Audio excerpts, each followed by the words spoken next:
কেউ বলছে ডক্টর ইউনূস ক্ষমতা থেকে চলে যাক, নির্বাচন তাড়াতাড়ি দিক, আমাদের আগে নির্বাচন দরকার। আবার কেউ বলছে যে না, দেশ সংস্কার দরকার, সংস্কার করতে হবে, আইনটাকে সংস্কার করতে হবে, সংবিধানও সংস্কার করতে হবে। তবে অধিকাংশ ওলামায়ে কেরামদের মত থেকে এরকম মত এসেছে, বাংলাদেশের বিভিন্ন জায়গা থেকে, বিভিন্ন জনমত থেকে এরকম একটি কথা আসছে, ডক্টর ইউনূস 5 বছর থাক, 10 বছর থাক। বাহির থেকে এই গ্রামের সব মানুষ যদি এক হয়, ঘটনাক্রমে বাহিরের মানুষ আপনাদের শত্রু, বাহিরের গ্রাম আপনার শত্রু, আপনারা যদি ঐক্য হন, বাহিরের গ্রামের মানুষ আপনাদের দিকে তাকায় আঙ্গুল তুলে কথা বলার সাহস রাখতে পারবে না। আর যখন বিশৃঙ্খলা থাকবেন, এক কওমের এক বংশের মানুষকে মারবে, আর এক বংশের মানুষ বলবে মার তো খাইবেই, খায়, সমস্যা কি? ওই যে বিশৃঙ্খলা। ইহুদিরা সর্বপ্রথম যখন এই ইসরায়েলের ইহুদিরা যখন ফিলিস্তিনিতে আক্রমণ করলো, সর্বপ্রথম তাদের আক্রমণ ছিল অগ্নিসংযোগ, আগুন ধরায় দিল।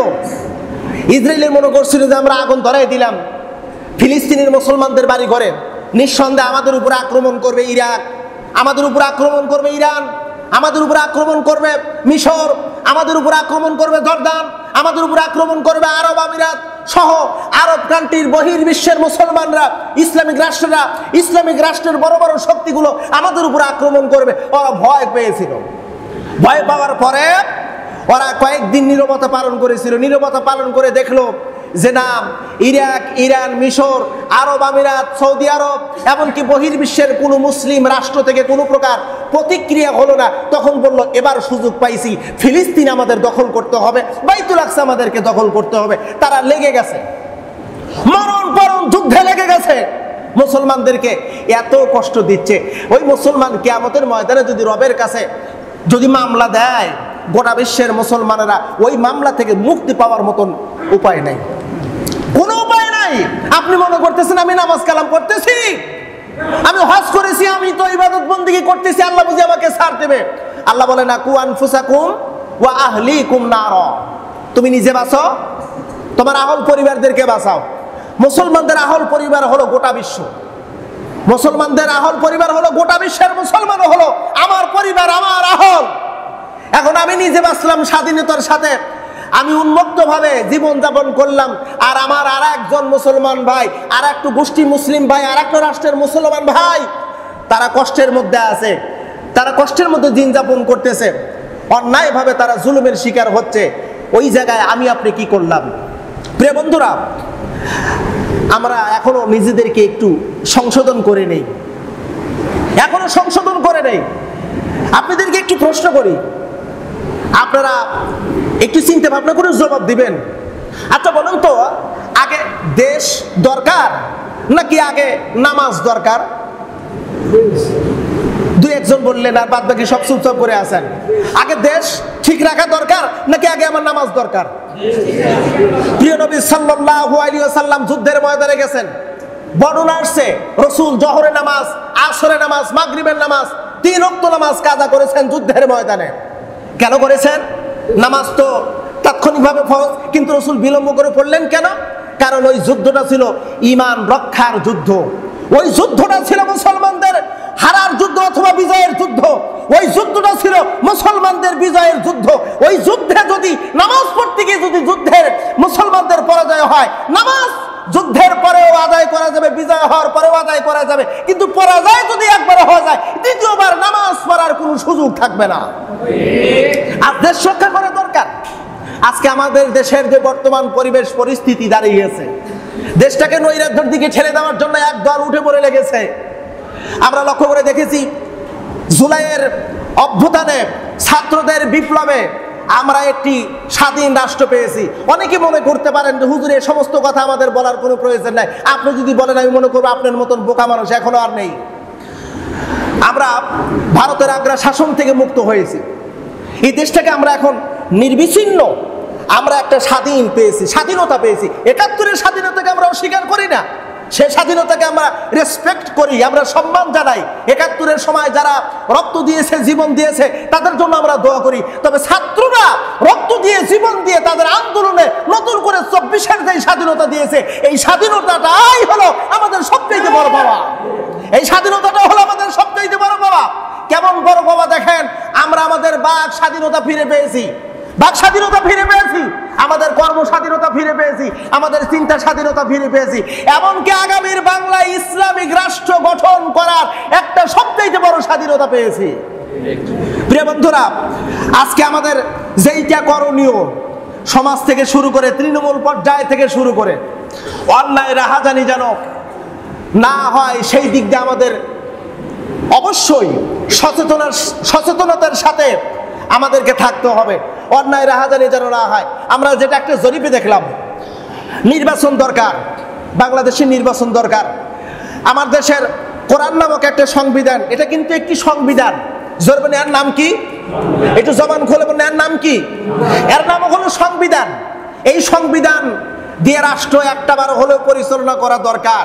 মানে যদিও আমরা মুসলিম, আমাদের এটা হলো নৈতিক দায়িত্ব, হলো কোরআনই সংবিধান আমাদেরকে মেনে নিতে হবে, এটা দিয়েই জীবনযাপন করতে হবে।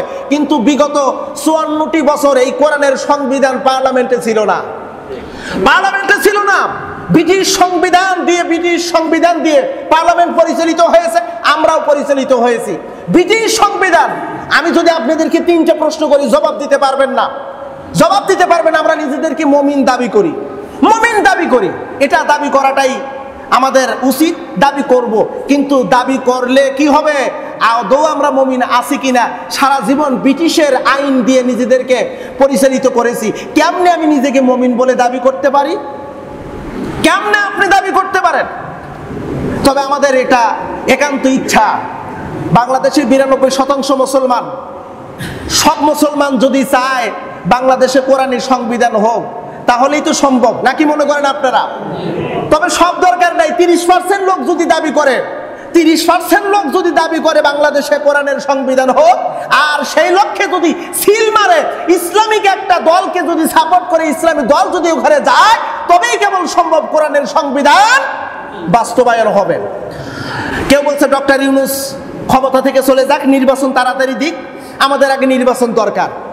আবার কেউ বলছে যে না, দেশ সংস্কার দরকার, সংস্কার করতে হবে, আইনটাকে সংস্কার করতে হবে, সংবিধানও সংস্কার করতে হবে। তবে অধিকাংশ উলামায়ে কেরামদের মত থেকে এরকম মত এসেছে, বাংলাদেশের বিভিন্ন জায়গা থেকে, বিভিন্ন জনমত থেকে এরকম একটি কথা আসছে, ডক্টর ইউনূস 5 বছর থাক, 10 বছর থাক। কারণ সে যেভাবে দেশ পরিচালনা করতেছে, আশা করি ভবিষ্যতে এটা ইসলামের জন্য উর্বর মাঠ বাংলার জমিন হয়ে যাবে, বাংলার জমিন উর্বর জমিন হয়ে যাবে ইসলামের জন্য। দেখেন কতটুকু স্বাধীনতা দিয়েছে আমাদেরকে। আমরা গতকাল যেটা দেখলাম, বাংলাদেশ চরমনে ইসলামিক আন্দোলনের যিনি আমির, যদিও আমরা তার কথাটা অতটুকু গুরুত্বের সাথে নেইনি, তবে কিছুটা হলেও নিয়েছি। ইসলামিক সমমানার সমস্ত দলগুলো ঐক্যের প্ল্যাটফর্মে চলে এসেছে, আলহামদুলিল্লাহ। একটু বলবেন না? সমস্ত ইসলামিক দল এখন ঐক্য, তাদের কথাই হলো আমরা একটা বাক্সে জনগণের ভোট নেব এবং আমরা ইসলাম দিয়ে দেশ পরিচালনা করব। আগে আমাদের দরকার, দেশটাকে যদি নিরাপত্তার সাথে যদি ঠিক রাখতে পারি, তাহলে এখানেই কেবল ইসলামী বুনিয়াদ আমরা করতে পারবো, এখানে ইসলামী বুনিয়াদ করতে পারবো। আর দেশটাকে যদি ছত্রভঙ্গ হয়ে যায়, তাহলে ইসলাম তো দূরের কথা, নামাজ পড়া তো দূরের কথা, আল্লাহু আকবার বলা পর্যন্ত সাহস আমরা পাবো না। লক্ষ্য করে দেখেন পার্শ্ববর্তী ভারতের দিকে তাকায় দেখেন, এমন কোনো দিন নাই যে মুসলমানরা নির্যাতিত হচ্ছে না।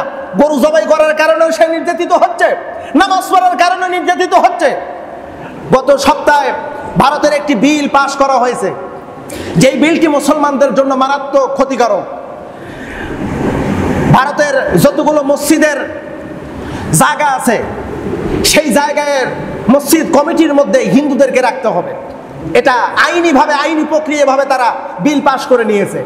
মসজিদ কমিটি যদি হিন্দু থাকে, ওই মসজিদের জন্য, মুসলমানদের জন্য কপালটা একটু হলেও পুড়ে যাবে। পুড়ে যাবে না?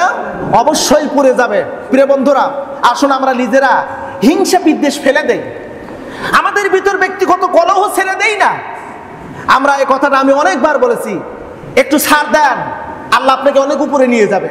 ছাড় দিবেন না, আল্লাহ আপনাকে ধ্বংস করে দেবে, আপনাকে অসম্মান করবে, লাঞ্ছনা দিবে, আপনাকে লাঞ্ছিত করে এই জমিনে আপনাকে অপমানিত করবে। নিজেরা একটু স্যাক্রিফাইস করি, নিজেরা একটু ছেড়ে দেই। ছেড়ে দিতে পারলেই নিজেরা আমরা অনেক কিছু করতে পারবো। হিংসা বিদ্বেষ ভুলে গিয়ে, ভেদাভেদ ভুলে গিয়ে আমরা ঐক্যের শৃঙ্খলে আবদ্ধ হই, মহান রব মহান আল্লাহ সুবহানাহু ওয়া তাআলা আমাদেরকে যাবতীয় আমাদের মনের ভিতর থেকে যাবতীয় কুসংস্কার ফেলে দিয়ে